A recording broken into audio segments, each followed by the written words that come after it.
Hello students, मैं B S Chauhan आपके अपने यूट्यूब चैनल JMD क्लासेस में हार्दिक स्वागत करता हूं। आज की क्लास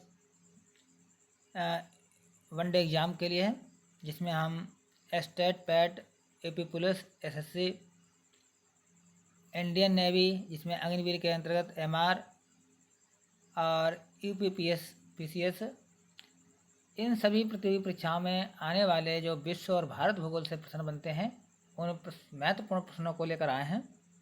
तो जो बच्चे जुड़े हुए हैं सेशन को शेयर कर दें, और जो बच्चे नए हैं वो चैनल को सब्सक्राइब कर लें और पास में बेल आइकन को जरूर प्रेस करें ताकि आने वाले वीडियो की नोटिफिकेशन आप तक शीघ्र पहुंच सके और आप वीडियो से वंचित ना रह जाएं। तो आइए शुरू करते हैं आज की क्लास को। जिन बच्चों ने पिछली क्लास को नहीं देखा है वो बच्चे, उसका लिंक नीचे डिस्क्रिप्शन में दिया गया है, वहाँ से आप देख सकते हैं। और पिछली वीडियो में कुछ त्रुटि हो गई थी जिसके कारण आपको प्रश्न दिखाई नहीं दिए थे, केवल आवाज़ ही सुनाई दी थी, इसके लिए मैं क्षमा चाहता हूँ कुछ। और पिछली वीडियो और इस वीडियो की जो PDF है आप नीचे लिंक दिया गया है वहाँ से प्राप्त कर सकते हैं, और आंसर सहित आप उसकी PDF प्राप्त कर सकते हैं। इसके लिए आपको टेलीग्राम से जो है इसको डाउनलोड करना पड़ेगा, अथवा डायरेक्ट लिंक भी दी गई है, वहाँ से जाकर आप इसको डाउनलोड कर सकते हैं विद आंसर सहित। तो आइए शुरू करते हैं आज की क्लास को। आज की क्लास बहुत ही महत्वपूर्ण है और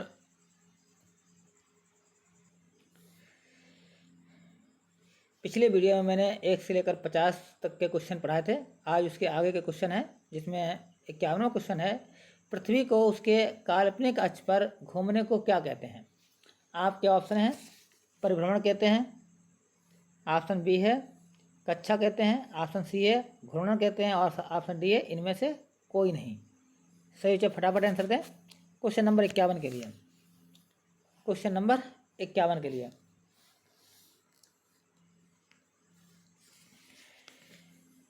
क्वेश्चन नंबर 51 का जवाब दें। सही उत्तर क्वेश्चन नंबर 51 का जवाब दें। सही उत्तर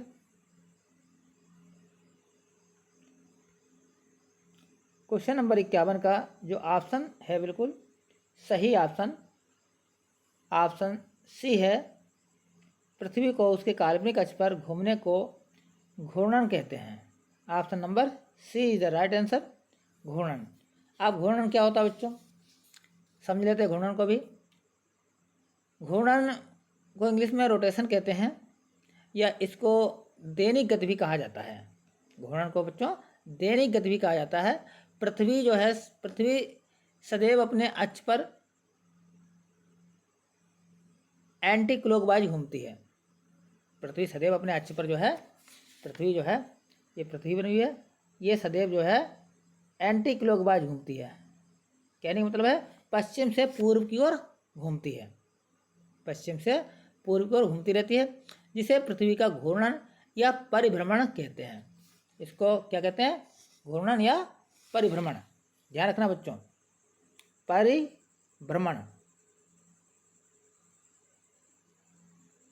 परिभ्रमण की भी कहते हैं, जिसके कारण जो है पृथ्वी पर दिन और रात होते हैं, इसलिए इस गति को हम दैनिक गति भी कहते हैं।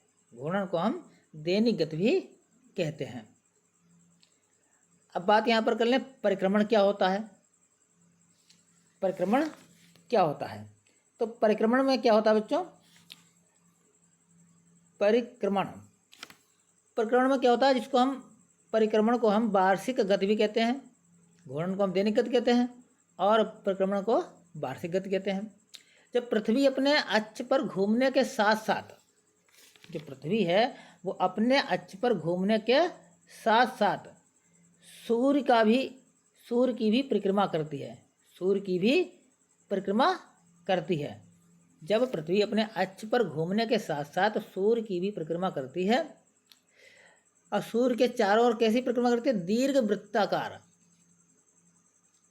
गोलाकार नहीं करती है, दीर्घ वृत्ताकार, इस आकार में करती है, दीर्घ वृत्ताकार आकार में जो है सूर्य की परिक्रमा करती है, जिसे परिक्रमण या वार्षिक गति कहते हैं। जिसे क्या कहते हैं, परिक्रमण।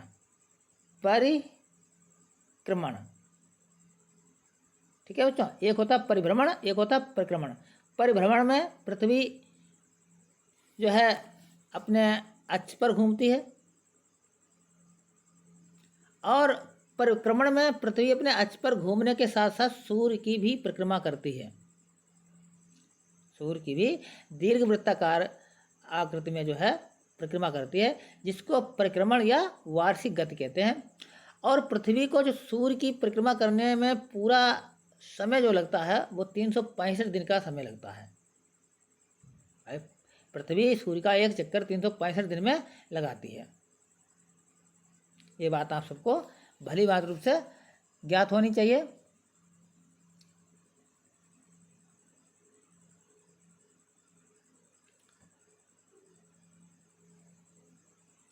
आइए देखते हैं नेक्स्ट क्वेश्चन को।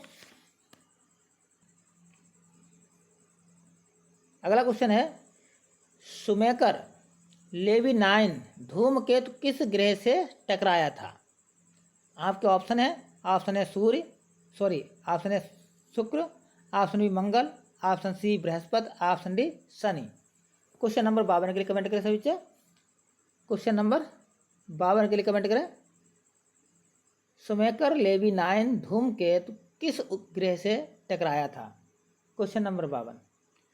क्वेश्चन नंबर 52 का ऑप्शन नंबर सी सही है, मंगल ग्रह से टकराया था। नेक्स्ट क्वेश्चन,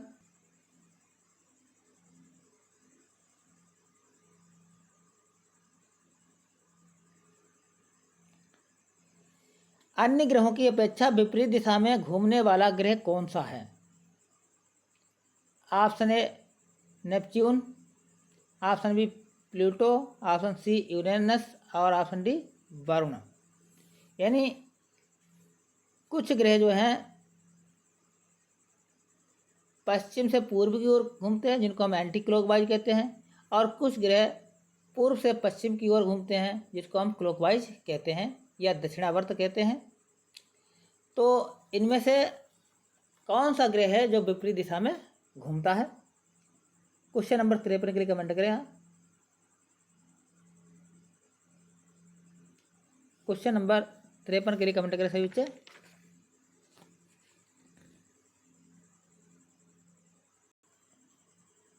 तो इस प्रश्न का जो ऑप्शन नंबर सी सही है, यूरेनस। कौन सा ऑप्शन सही है? ऑप्शन 53 का सी सही है, यूरेनस। तो दो ग्रह हैं जो विपरीत दिशा में घूमते हैं। एक तो यूरेनस है, जिसको हम हिंदी में अरुण कहते हैं, और दूसरा है शुक्र ग्रह। ये दो ग्रह हैं जिसको हम वीनस कहते हैं इंग्लिश में। ये दो ग्रह क्लॉकवाइज घूमते हैं, ठीक है, घड़ी की सुइयों की दिशा में घूमते हैं। बाकी शेष ग्रह जो हैं वो एंटी क्लॉकवाइज घूमते हैं, वामावर्त घूमते हैं, या घड़ी की सुइयों के विपरीत दिशा में घूमते हैं। क्वेश्चन नंबर 54, बृहस्पति का द्रव्यमान है लगभग कितना है? सूर्य के द्रव्यमान का 10वां भाग, ऑप्शन बी सूर्य के द्रव्यमान का 1000वां भाग, ऑप्शन सी सूर्य के द्रव्यमान का 100वां भाग, और ऑप्शन डी सूर्य के द्रव्यमान का आधा भाग। क्वेश्चन नंबर 54 के लिए कमेंट करें सभी बच्चे। Question number 54। क्वेश्चन नंबर 54 का जो ऑप्शन नंबर बी सही है, सूर्य के द्रव्यमान का 1000वां भाग है। जो सूर्य के द्रव्यमान का 1000वां भाग बृहस्पति का द्रव्यमान है। ऑप्शन नंबर बी सही है 54 नंबर क्वेश्चन का। क्वेश्चन नंबर 55,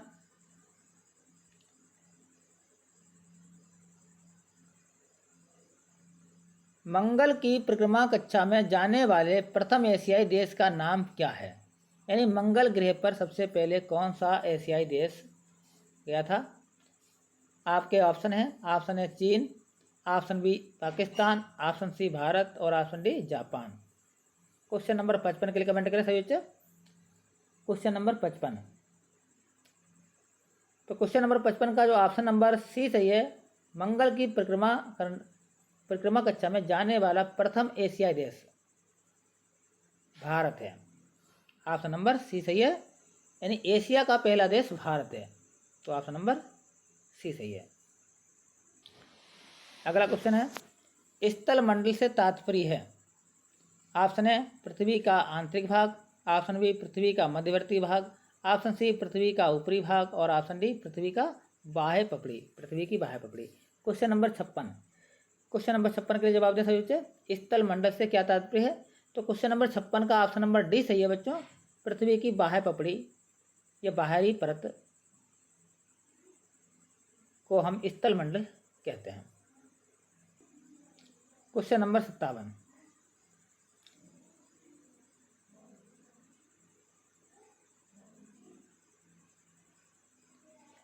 गुटेनबर्ग असंबद्धता पृथ्वी के किन दो परतों के बीच है। आपके ऑप्शन है क्रस्ट और मेंटल के बीच में, ऑप्शन बी मेंटल और कोर के बीच में, ऑप्शन सी ऊपरी और निचली मेंटल के में और ऑप्शन डी आंतरिक और बाह्य कोर में। गुटेनबर्ग असंबद्धता पृथ्वी के किन दो परतों के बीच पाई जाती है। क्वेश्चन नंबर 57 के कमेंट करें, इंपॉर्टेंट क्वेश्चन है बच्चों, बहुत ही इंपॉर्टेंट क्वेश्चन है। क्वेश्चन नंबर 57 के लिए कमेंट करें। क्वेश्चन नंबर 57,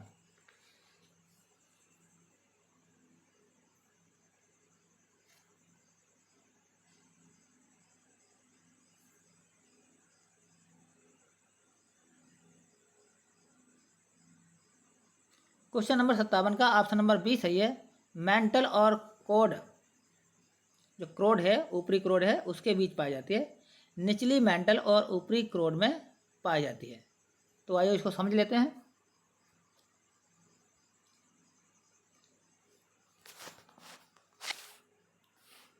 कि पृथ्वी की जो संरचना है, भूपटल की जो संरचना है वो किस प्रकार की संरचना है, इसको समझ लेते हैं, इसके बाद आगे बढ़ते हैं, क्योंकि यहाँ से आपको प्रश्न देखने को मिल सकते हैं।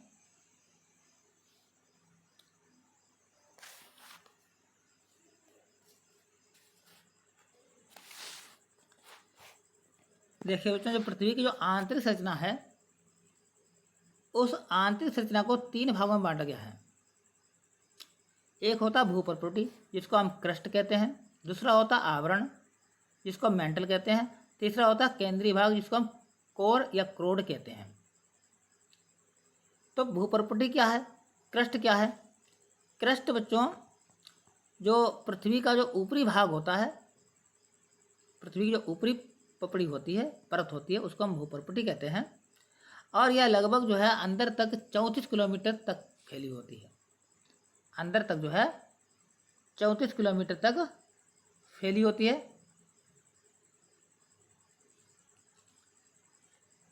और ये जो भूपरपटी है वो मुख्य रूप से बेसाल्ट चट्टानों से बनी होती है। कौन सी चट्टानों से बनी होती है भूपरपटी, बेसाल्ट। ध्यान रखना बच्चों, बेसाल्ट जो चट्टानें होती हैं उनसे ये निर्मित होती है भूपरपटी, ये पृथ्वी की जो ऊपरी परत है। और इसमें भी दो भाग होते हैं। इसमें कितने भाग होते हैं, इसके दो भाग होते हैं। एक होता है सियाल क्षेत्र, सियाल, और दूसरा होता है सीमा। तो सियाल में सिलिकॉन और एल्युमिनियम ज़्यादा होता है और सीमा में जो है सिलिकॉन और मैग्नीशियम की बहुलता होती है। ध्यान रखना बच्चों, जो भूपरपटी है जो कि बेसाल्ट चट्टानों से बनी हुई है, इसके दो भाग हैं, सियाल और सीमा। सियाल और सीमा। सियाल का मतलब है सिलिका और एल्युमिनियम, और सीमा का मतलब है सिलिका और मैग्नीशियम, इन दो से बनी हुई है। और जो पृथ्वी का जो पटल है उसकी जो संरचना है, उसकी संरचना में सबसे अधिक जो तत्व पाया जाता है, भूपटल की जो रचना सामग्री है उसमें जो तत्व पाया जाता है सबसे ज़्यादा, वो पाया जाता है ऑक्सीजन। क्या पाया जाता है बच्चों, ऑक्सीजन पाया जाता है। ध्यान रखना, ऑक्सीजन, ऑक्सीजन सबसे ज़्यादा पाया जाता है। और दूसरे नंबर पर आता है सिलिकॉन, और तीसरे नंबर पर आता है एल्युमिनियम। ये भूपटल की संरचना में यानी भूपटल की जो भूप्रपटी है उसके निर्माण में ये चीज़ें पाई जाती हैं। और दूसरा आता है मेंटल।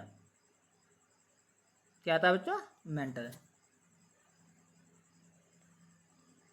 मेंटल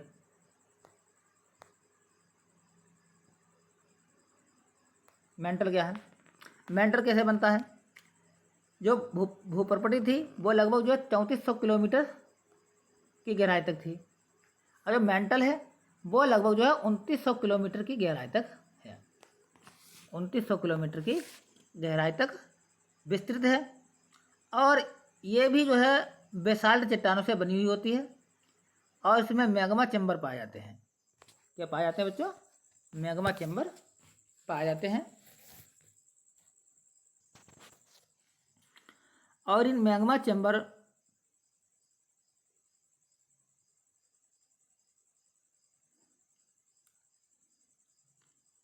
जिनका औसत घनत्व 3.5 ग्राम घन सेमी होता है। ठीक है। अब इसमें कौन कौन सी परतें पाई जाती हैं, आइए उनकी भी चर्चा कर लेते हैं।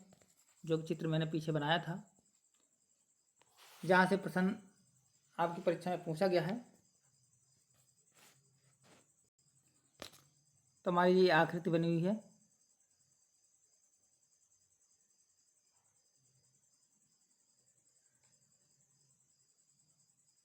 ठीक है बच्चों। और यहाँ पर क्रस्ट है, ये वाली क्या है? ये वाली क्रस्ट है।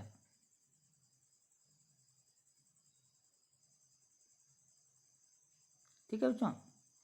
और यहाँ पर ये मेंटल है।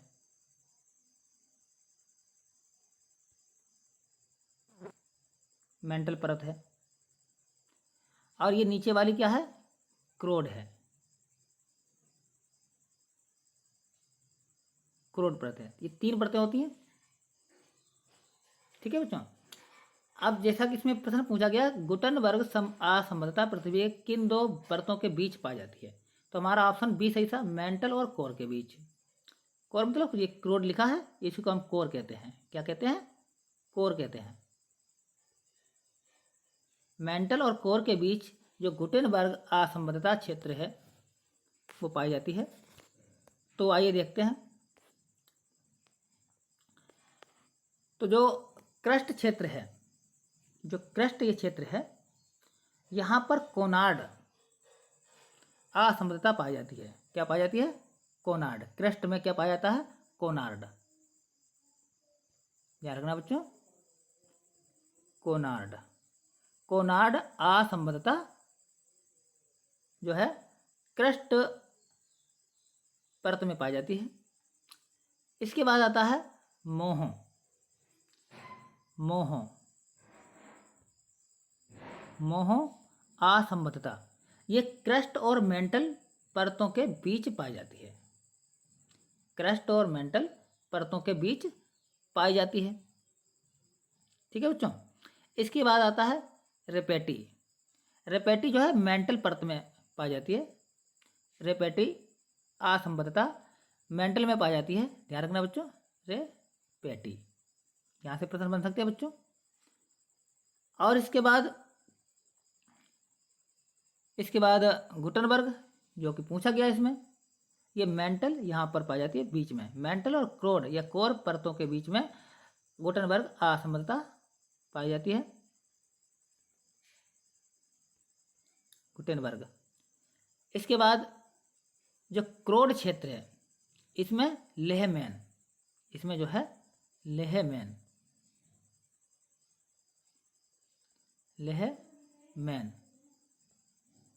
असंबद्धता पाई जाती है। ठीक है बच्चों। ये थे विभिन्न असंबद्धताएं पृथ्वी के जो परतें हैं उनके बीच पाई जाने वाली। तो यहाँ से प्रश्न बन सकते हैं। तो अब इसको हम ट्रिक के माध्यम से कैसे याद करें? इस चीज़ को ट्रिक के माध्यम से कैसे याद करें कि कोनार्ड परत, कोनार्ड असंबद्धता कहाँ पाई जाती है, रेपेटी, मोहो, गुटेनबर्ग और लेहमैन कहाँ पाई जाती है। तो इसके लिए मैंने एक ट्रिक बनाई है जिसके माध्यम से आप आसानी से याद कर सकते हैं। ट्रिक है कमरगल, कमरगल। ठीक है, देखो का से कोनार्ड क्रस्ट में पाई जाती है, माँ से मोहो जो क्रस्ट और मेंटल के बीच में पाई जाती है। इसके बाद है रेपेटी, रेपेटी मेंटल में पाई जाती है। फिर है गुटेनबर्ग, गुटेनबर्ग मेंटल और क्रोड के बीच पाई जाती है। इसके बाद लेहमैन क्रोड या कोर में पाई जाती है। तो इस सूत्र के माध्यम से आप इनको याद रख सकते हैं कौन सी असमर्थता किस में पाई जाती है, कमरगल। ठीक है, आपको ये तीनों परतें मालूम होनी चाहिए, ये वाली इनके बीच पाई जाती हैं। आशा करता हूँ आपको ये चीज़ समझ में आ गई होगी। आइए चलते हैं नेक्स्ट क्वेश्चन पर। अगला क्वेश्चन है, एक देशांतर से दूसरे देशांतर के बीच कितना समय अंतराल होता है? एक देशांतर के बीच, एक देशांतर से दूसरे देशांतर के बीच कितने समय का अंतराल होता है? Question number 58। ऑप्शन है 4 मिनट का, ऑप्शन बी 1 घंटा का, ऑप्शन बी 15 मिनट का, ऑप्शन डी 12 घंटे का। क्वेश्चन नंबर 58 के जवाब दें। एक देशांतर से दूसरे देशांतर के बीच कितना समय अंतराल होता है? ये बच्चों ग्लोब बना है और इसमें 2 ध्रुव है, एक दक्षिणी ध्रुव है, उत्तरी ध्रुव है। इन 2 ध्रुवों को मिलाने वाली रेखाओं को हम देशांतर कहते हैं। क्या कहते हैं? देशांतर रेखाएं कहते हैं। तो इन 2 देशांतरों के बीच कितने समय का अंतर होता है? तो हमारा जो ऑप्शन है, ऑप्शन नंबर ए सही है, 4 मिनट का अंतराल होता है। 4 मिनट का अंतराल होता है। अब यहाँ पर इस चीज़ को भी ध्यान में रखना है कि जो देशांतर रेखाएं होती हैं उनकी संख्या कितनी होती है। जो देशांतर रेखाएं होती हैं उनकी संख्या कितनी होती है? जिन बच्चों को मालूम है कमेंट करें। जिन बच्चों को मालूम है देशांतर रेखाओं की संख्या कितनी होती है वो बच्चे कमेंट करें। देशांतर रेखाओं की जो संख्या होती है, ठीक है बच्चों, इस तरह की जो उत्तर से दक्षिण ध्रुवों को मिलाती हुई रेखा खींची जाती है उनको देशांतर रेखा कहती हैं। और इन रेखाओं की संख्या जो है 360 होती है, 360 होती है। लेकिन आपने देखा है इन सभी देशांतर रेखाओं के बीच की जो दूरी है, जो लंबाई है वो समान होती है, लेकिन इनके बीच की दूरी एक समान नहीं होती है। विषुवत रेखा पर इनके बीच की दूरी सबसे अधिक होती है और ध्रुवों पर इनके बीच की दूरी सबसे कम होती है। इस चीज़ को ध्यान में रखना भाई। देखो ये विषुवत रेखा है, यहाँ पर इनके बीच की दूरी बढ़ गई है और जैसे जैसे उत्तरी ध्रुव की ओर बढ़ेंगे, दक्षिणी ध्रुव की ओर बढ़ेगी, इनके बीच की दूरी जो है कम होती चली जाएगी।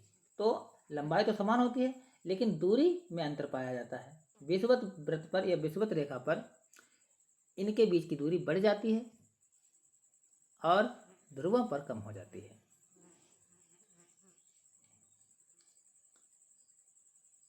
और इसी में एक रेखा होती है 180 डिग्री देशांतर रेखा, जिसको हम अंतरराष्ट्रीय तिथि रेखा भी कहते हैं। यह जो है ग्रीनविच से पूर्वी देशांतर की ओर पाई जाती है। आइए चलते हैं नेक्स्ट क्वेश्चन पर। नेक्स्ट क्वेश्चन है, मानचित्र पर स्थित अक्षांश और देशांतर रेखाओं के बारे में निम्नलिखित में से कौन सा कथन सत्य है? ऑप्शन है दोनों समांतर रेखाएं हैं, ऑप्शन बी दोनों एक दूसरे को लंबवत काटती हैं, ऑप्शन सी दोनों ध्रुवों पर मिलती हैं, ऑप्शन सी दोनों भूमध्य रेखा पर मिलती हैं। क्वेश्चन नंबर 59, क्वेश्चन नंबर 59 के लिए जवाब दें। क्वेश्चन नंबर 59 का जो ऑप्शन है, क्वेश्चन नंबर 59 का ऑप्शन नंबर बी सही है, दोनों रेखाएं एक दूसरे को लंबवत काटती हैं। देखिए बच्चों, ये ग्लोब है, अक्षांश रेखा पूर्व से पश्चिम की ओर खींची जाती है और जो देशांतर रेखा है वो उत्तर से दक्षिण की ओर खींची जाती है। तो ये लंबवत जो है एक दूसरे को काटती हैं। नेक्स्ट क्वेश्चन, भारत के सर्वाधिक पूर्व और पश्चिम में स्थित स्थानों के स्थानीय समय में कितना अंतर है? यानी भारत का जो पूर्वी भाग है और भारत का जो पश्चिमी भाग है उनके जो स्थानीय समय है उसमें कितना समय का अंतर होता है? ऑप्शन ए 1 घंटा, ऑप्शन बी 1 घंटा 30 मिनट, ऑप्शन सी 2 घंटे, ऑप्शन डी 2 घंटा 30 minute. Question number 60, question number 60 के लिए जवाब दें। क्वेश्चन नंबर 60, क्वेश्चन नंबर 60 का ऑप्शन नंबर सी सही है। 2 घंटे का अंतर होता है। जो भारत का पूर्वी भाग है यानी अरुणाचल प्रदेश का जो अंतिम छोर है और गुजरात का जो पश्चिमी भाग में उसका अंतिम छोर है, उनके समय के बीच में 2 घंटे का अंतर पाया जाता है। नेक्स्ट क्वेश्चन,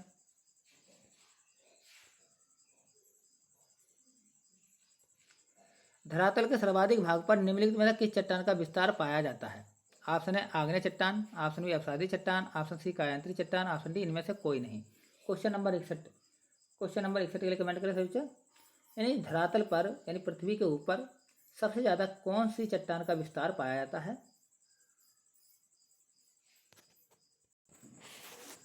तो क्वेश्चन नंबर 61 का ऑप्शन नंबर बी सही है, अवसादी चट्टान।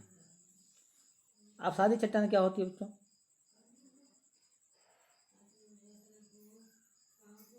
अवसादी चट्टान परतदार होती है, ठीक है बच्चों, और इसका निर्माण जो है वनस्पति और जीव जंतुओं के द्वारा होता है। और इस चट्टानों में लोह अयस्क, फास्फेट, कोयला और सीमेंट की चट्टानें पाई जाती हैं। इन्हीं चट्टानों से जो है खनिज तेल निकाला जाता है। तो इस प्रकार की जो चट्टानें हमारे जो भारत में हैं वो दामोदर, महानदी और गोदावरी बेसिनों के में देखने को मिलती हैं और इनमें जो है कोयला पाया जाता है।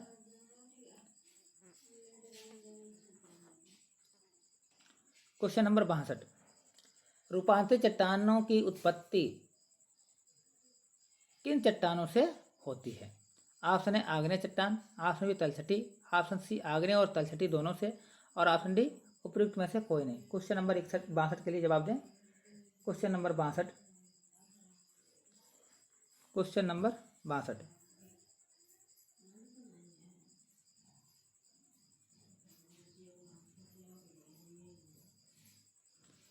तो क्वेश्चन नंबर 62 का ऑप्शन नंबर सी सही है, आग्नेय और अवसादी चट्टानों से रूपांतरित या कायांतरित चट्टानों का निर्माण होता है।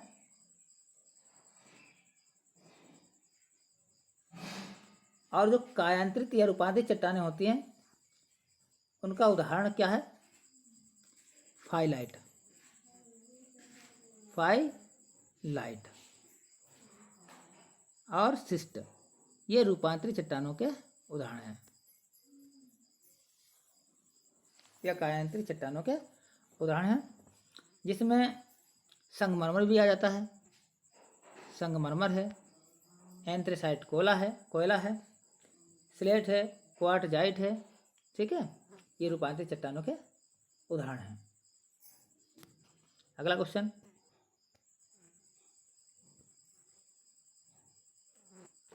अगला क्वेश्चन है, भूकंपों का प्रभाव महाद्वीपीय भागों के अतिरिक्त महासागरीय भागों पर भी पड़ता है और इससे महासागरों में भयंकर लहरें उत्पन्न होती हैं। इन लहरों को किस नाम से जाना जाता है? ऑप्शन है ज्वार भित्ति, ऑप्शन बी सीचेस लहरें, option C Sadashiv, option D tsunami. Question number 63, question number 63 के कमेंट करें। तो क्वेश्चन नंबर 63 का जो ऑप्शन नंबर है डी सही है, सुनामी।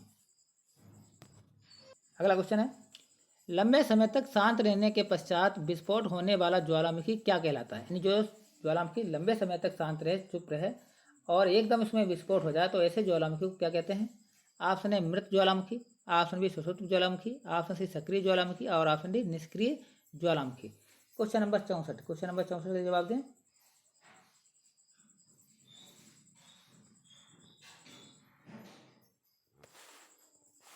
क्वेश्चन नंबर 64, तो क्वेश्चन नंबर 64 का जो जवाब है ऑप्शन नंबर बी सही है, सुषुप्त ज्वालामुखी।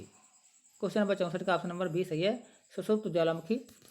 जो सुषुप्त ज्वालामुखी जिसको हम प्रसुप्त ज्वालामुखी भी कहते हैं, इसमें निकट अतीत में या कोई उद्गार नहीं होता है, लेकिन इसमें कभी भी उद्गार या विस्फोट हो सकता है। ऐसे ज्वालामुखी को हम प्रसुप्त या सुषुप्त ज्वालामुखी कहते हैं। इसके अंतर्गत जो है इस प्रकार के ज्वालामुखी के जो उदाहरण हैं, जिसमें विसुवियस आता है, विसुवियस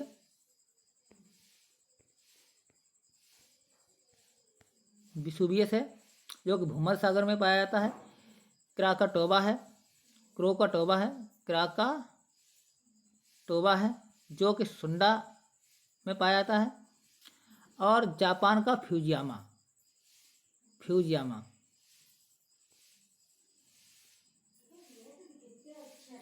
ये ज्वालामुखी सुषुप्त ज्वालामुखी हैं। ठीक है बच्चों।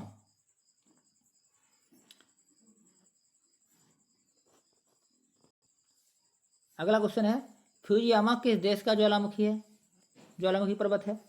ऑप्शन है इटली का, ऑप्शन बी जापान का, ऑप्शन सी कीनिया का, ऑप्शन डी मैक्सिको का। तो क्वेश्चन नंबर 65 के लिए जवाब सही है, ऑप्शन नंबर बी सही है, क्योंकि फ्यूजियामा जो सुषुप्त ज्वालामुखी है वो जापान में पाया जाता है। क्वेश्चन नंबर 65 का ऑप्शन नंबर बी सही है। क्वेश्चन नंबर 66, निम्नलिखित में से किस प्रकार के ज्वालामुखी में सर्वाधिक विस्फोट उद्गार होता है? ऑप्शन है हवाई तुल्य, ऑप्शन बी पिलियन तुल्य, ऑप्शन सी स्ट्रम्बोली तुल्य, और ऑप्शन डी वल्केनियन तुल्य। क्वेश्चन नंबर 66, क्वेश्चन नंबर 66 के लिए जवाब दे सही बच्चे। क्वेश्चन नंबर 66, क्वेश्चन नंबर 66 का ऑप्शन नंबर बी सही है, पिलियन तुल्य ज्वालामुखी में सर्वाधिक विस्फोट होते हैं। अगला क्वेश्चन है, एल नीनो जलधारा कहाँ प्रकट होती है? ऑप्शन है ब्राजील के तट पर, ऑप्शन बी पेरू के तट पर, ऑप्शन सी अलास्का के तट पर, और ऑप्शन डी पश्चिमी ऑस्ट्रेलिया के तट पर। क्वेश्चन नंबर 67, क्वेश्चन नंबर 67 के लिए जवाब दें। क्वेश्चन नंबर 67, क्वेश्चन नंबर 67 का ऑप्शन नंबर बी सही है, पेरू के तट पर एल नीनो जलधारा प्रकट होती है। अगला क्वेश्चन है, हिंद महासागर में सागर धाराओं के नियमित दिशा में परिवर्तन के लिए निम्नलिखित में से कौन कारकों में कौन सा एक उत्तरदायी है? तो ऑप्शन है हिंद महासागर एक अर्ध महासागर है, ऑप्शन बी हिंद महासागर में मानसूनी प्रभाव पाया जाता है, ऑप्शन सी है हिंद महासागर एक स्थल परिबद्ध महासागर है, और ऑप्शन डी है हिंद महासागर में लवणता में अपेक्षाकृत अधिक भिन्नता पाई जाती है, जिसके कारण ये उत्तरदायी होता है। तो क्वेश्चन नंबर 68 के लिए कमेंट करें सही बच्चे। क्वेश्चन नंबर 68, तो क्वेश्चन नंबर 68 का ऑप्शन नंबर बी सही है, हिंद महासागर में मानसूनी प्रभाव पाया जाता है, जिसके कारण सागर धाराओं में नियमित दिशा में परिवर्तन होता रहता है। ऑप्शन नंबर बी सही है क्वेश्चन नंबर 68 के लिए। नेक्स्ट क्वेश्चन, क्वेश्चन नंबर 69, काला सागर में लवणता की मात्रा कम होने का कारण क्या है? ऑप्शन ए है जल का स्थिर होना, ऑप्शन बी कम तापमान होना, ऑप्शन सी कम वाष्पीकरण होना, और ऑप्शन डी नदियों द्वारा स्वच्छ जल की आपूर्ति। तो जो काला सागर है उसमें लवणता यानी नमकीन खारापन कम क्यों है, इसका क्या कारण है? क्वेश्चन नंबर 69 के लिए जवाब दें। क्वेश्चन नंबर 69, तो क्वेश्चन नंबर 69 का जब ऑप्शन नंबर डी सही है, नदियों द्वारा स्वच्छ जल की आपूर्ति करना ही काला सागर में लवणता की मात्रा के कम होने का कारण है, क्योंकि नदियाँ आकर इसमें गिर जाती हैं, स्वच्छ जल की आपूर्ति करती हैं, जिसके कारण काला सागर में लवणता नहीं पाई जाती है। क्वेश्चन नंबर 70, उत्तरी गोलार्ध में जलमंडल का विस्तार का प्रतिशत कितना है? ऑप्शन है 60%, option C B 63%, option C 60.7%, option D 80.9%।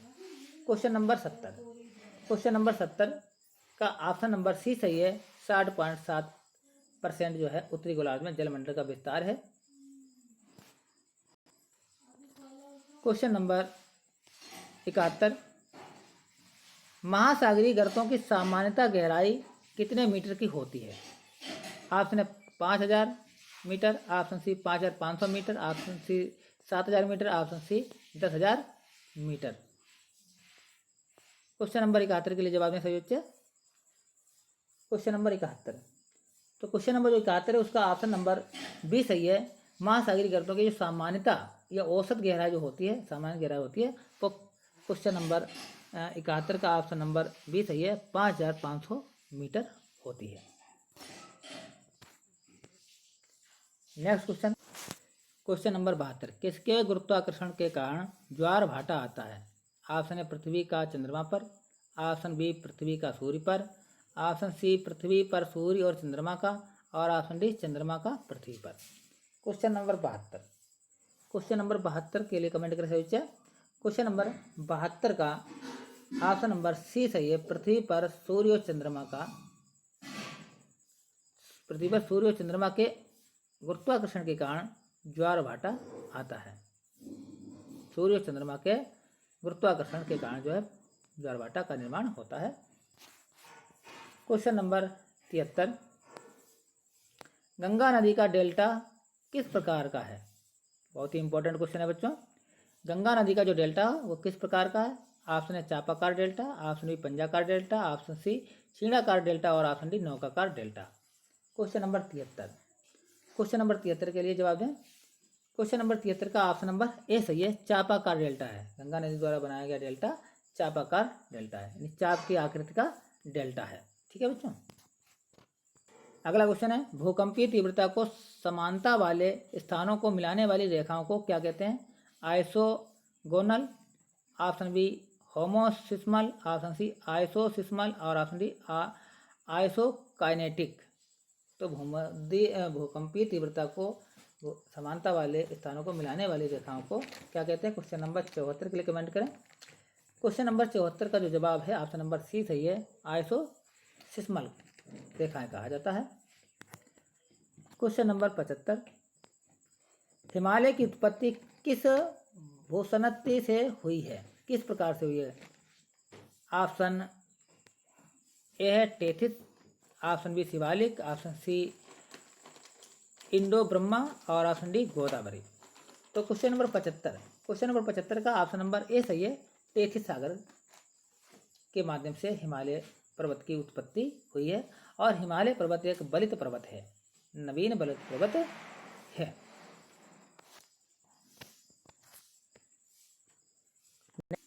अंतर पर्वतीय पठार का उदाहरण नहीं है, कौन सा नहीं है? तिब्बत का पठार, कोलंबिया का पठार, पैटागोनिया का पठार और बोलिविया का पठार। क्वेश्चन नंबर 76 के लिए कमेंट करें सभी बच्चे। क्वेश्चन नंबर 76, क्वेश्चन नंबर 76 का ऑप्शन नंबर सी सही है, पेंटागोनिया का पठार अंतर पर्वतीय पठार नहीं है, बाकी तीनों अंतर पर्वतीय पठार हैं।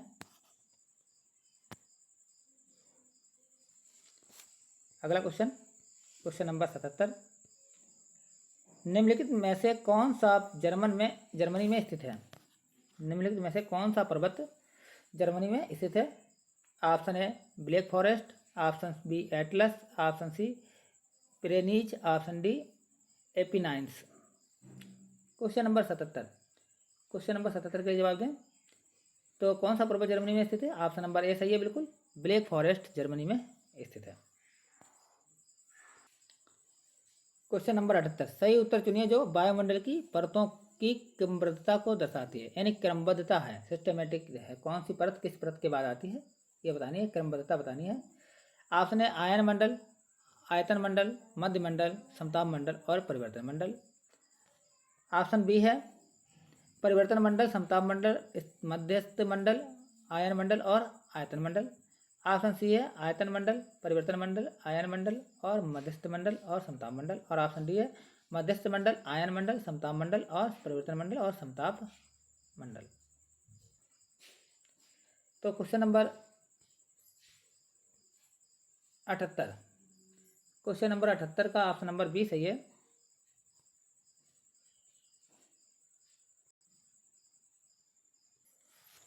क्वेश्चन नंबर 79, वातावरण की वह परत जो रेडियो तरंगों को परिवर्तित करती है कौन सी है? ऑप्शन है आयन मंडल, ऑप्शन बी क्षोभ मंडल, ऑप्शन सी समताप मंडल, ऑप्शन डी बाह्य मंडल। क्वेश्चन नंबर 79, क्वेश्चन नंबर 79 का ऑप्शन नंबर ए सही है, आयन मंडल। आयन मंडल से जो है धनावेशित इधर बिगड़ते हैं। और क्षोभ मंडल में मौसमी घटनाएं होती हैं। समताप मंडल में जो है वायुयानों को उड़ने के लिए उचित दिशा होती है। अगला क्वेश्चन है, वायुमंडल में ट्रोपोस्फीयर के ऊपर कौन सी परत पाई जाती है? ऑप्शन है stratosphere, option B mesosphere, option C thermosphere, option D exosphere. Question number 80, question number 80 के लिए जवाब दें सभी बच्चे। क्वेश्चन नंबर 80, ट्रोपोस्फीयर के ऊपर ऑप्शन नंबर बी सही है, स्ट्रेटोस्फीयर परत पाई जाती है। स्ट्रेटोस्फीयर, स्ट्रेटोस्फीयर का हिंदी में अर्थ होता है समताप मंडल। समताप मंडल। मेसोस्फीयर, मेसोस्फीयर का जो हिंदी में अर्थ होता है